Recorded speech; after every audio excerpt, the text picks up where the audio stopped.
மதியானம் சின்னா கூட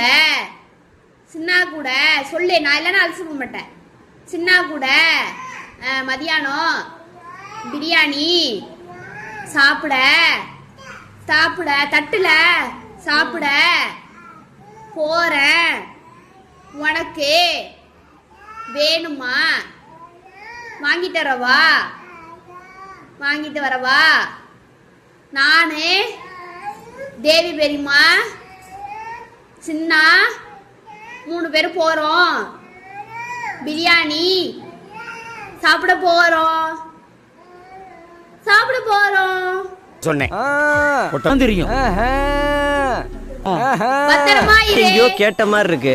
அதை விட இந்த நான்சிங்ல போறான். ஆஹா, இதையும் எங்கேயோ பார்த்த மாதிரியே இருக்கு. தப்பா இருக்கு.